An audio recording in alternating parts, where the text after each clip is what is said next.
Hey again, everyone. Thank you for joining me. Today is Saturday, March 5th, 2022, and we are another week closer to being able to widen the scope of our discussion. I'm really looking forward to that, and I hope that you are as well. Thank you for the new subscribers. I appreciate y'all returning. If you're hanging out with me with the discussion with all the people that are making content, I really do appreciate it. It means a lot to me because there's so many people making so much content. If you found this, then welcome, and please stick around. On that note, please do, again, I know I've been asking for people to go ahead and subscribe and hit the notification bell and share the videos. I especially enjoy the comments. Thank you for the emails too. So with that being said and out of the way, it's good to see you again. And I actually do have a topic this time. I didn't have one last weekend. It was just kind of a rant. Sorry if you are offended by strong language, but this is kind of a strong subject, so you got to allow a little bit of flexibility when people are talking about this, especially if it's just some guy in his den or living room coming to you, which I really prefer this kind of content in videos because it is real, and I seem to relate to them. Anyway, I hope that you can relate to mine, and many of you do. So, with that being said, the narcissist exploits you. The narcissist exploits you. How does the narcissist exploit you? The narcopath has many ways to do this. The very first and foremost way that a narcopath exploits you is when they find out what you want, what you desire.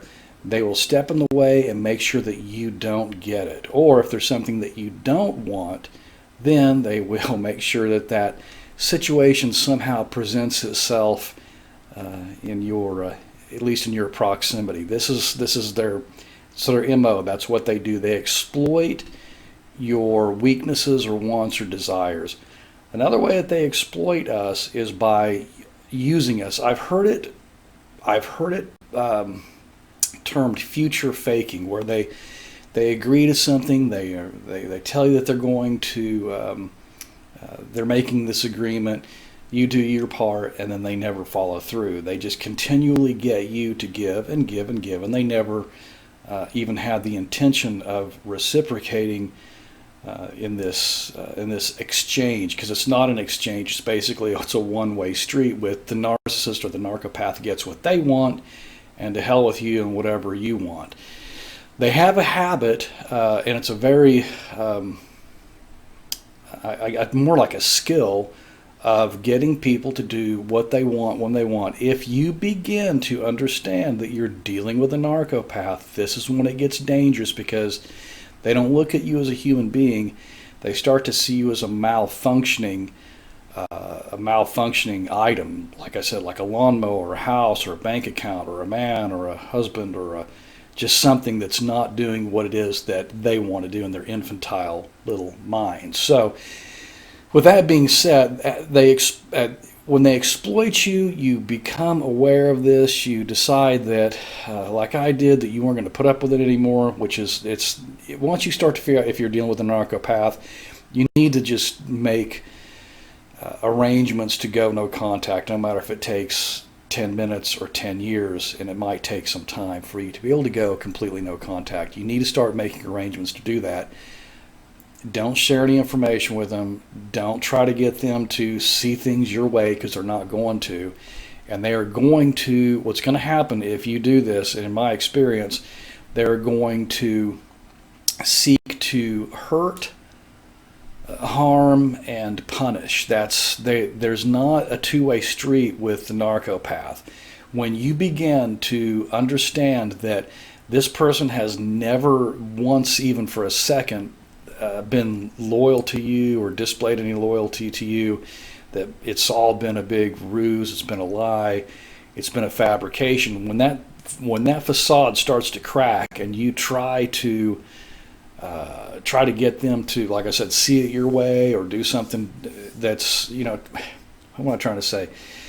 When you're trying to get them to behave like a normal human being, like if you have an issue, normal people, if they have an issue, and we all have issues, nobody's perfect.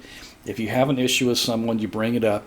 It might hurt a little bit, it might hurt a lot, but eventually people come around to understanding that maybe they're part of the problem. The narcopath will never, ever, and I mean ever, admit that they are even part of the problem. They won't, unless you become, unless it somehow works for them and you're starting to expose them.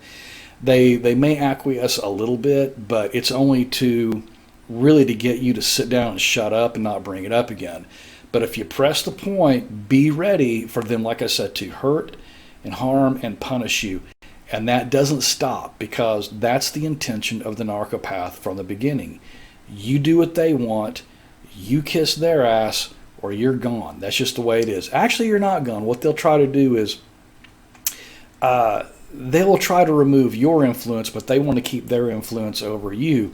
Even if you are broken away from them in really in any capacity, they tend to try to keep tabs on you. They try, and I was so surprised when I found out who the flying monkeys were. When you look in your back pages and you look and see who's liking and sharing, or subscribing to certain things that you may put out, I was amazed to find out who was keeping tabs on me. That skinny neck nastiness. Good Lord, she's so gross. Anyway, I was surprised, because I really had no idea that these people were being utilized as the flying. By the way, the flying monkeys, they're narcopaths too. Make no mistake about it. They all know what's going on. They travel in packs. That's how they get along. And you showing up and having any sort of differing opinions, or that somehow they are not worthy of having their ass kissed 24 hours a day, you turn into the bad guy, and they're going to make sure that you know this, or the bad gal, which one, either one's fine, guys or gals.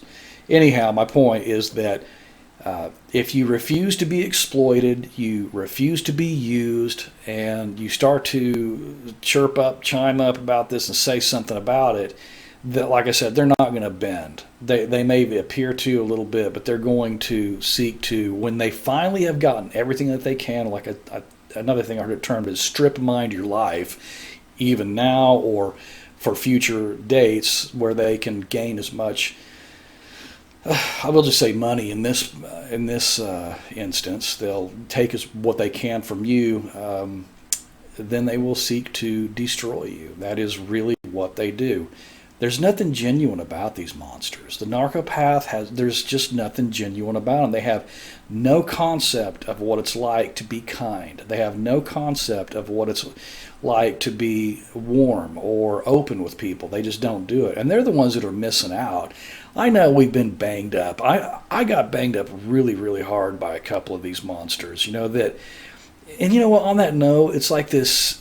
It's like the people that are like cool, like the people that you want to be accepted by, let's go way back, and at least for me, let's back in high school. The more cooler someone is, really the more closed off and nasty they are. And our society is like bent on this entire, who can be the most street, I guess now it'd be the most gangsta or whatever, the coolest. And these people are, some of them are acting and some of them aren't. And the ones that aren't, this too cool for school crowd, man, they're some heartless fucks, man. These people they're bad news. And, you stick around it as long as you can, and put up with it as long as you think you have to.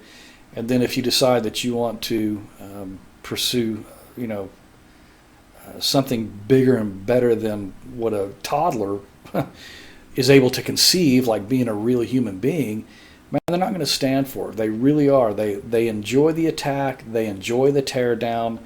I'm convinced of this. I'm absolutely convinced that there is joy in them and people say that the narcopath doesn't feel. I don't think that's true at all. I think that the narcopath actually does experience, at the very least, some sort of relief. I would watch one, for instance, who would press those buttons, poke you, say nasty things, and I'm not really taking it all in at the time. It takes me a minute to listen, deeply into what someone's saying, and then I realize this person is insulting me, and they've insulted me a couple of times today. They're looking to harass you. That's what they do. They want to hurt, harm, and harass is what they want to do. and they'll harass you as long as they think they can get away with it until you stand up and go, we're not going to do this anymore. This is unacceptable behavior, and I don't like the way that you're treating me. And it might be a rough ride for a while, but I promise you, as I've promised before, even if it's your last 10 minutes on earth, I promise you, if you found out that you're dealing with narcissists, narcopaths, and there's probably more than one, and you start to extract yourself out of that situation, I promise you, you're going to have a little daylight here and a little daylight there, and a little more and a little more. Eventually, you're going to be free of these monsters, and it will be worth the effort. Trust me, it's worth the effort. It's absolutely, and you can be a genuine human being while they're back there, getting ready probably to deal with some very harsh cause and effect. We do create our own realities to some extent, and they're missing out. They're missing out on life. That's the truth. Absolutely, they're missing out on it. So don't let the narcopath exploit you. Take back what's yours. Don't let them get away with it, because you're just enabling them and possibly to do it to someone else. This is actually kind of a public service message, okay, for everyone. This is socially, we need to stop putting up with it at any capacity, at any level, whether it's in our personal level all the way up to the highest levels. This is out of control, and people like us, we need to stand strong, steadfast, and don't take any shit from the narcopaths anymore. So, all right, listen, it's good to see you all again, and I'm going to sign off. And I hope to see you all again real soon. Thanks.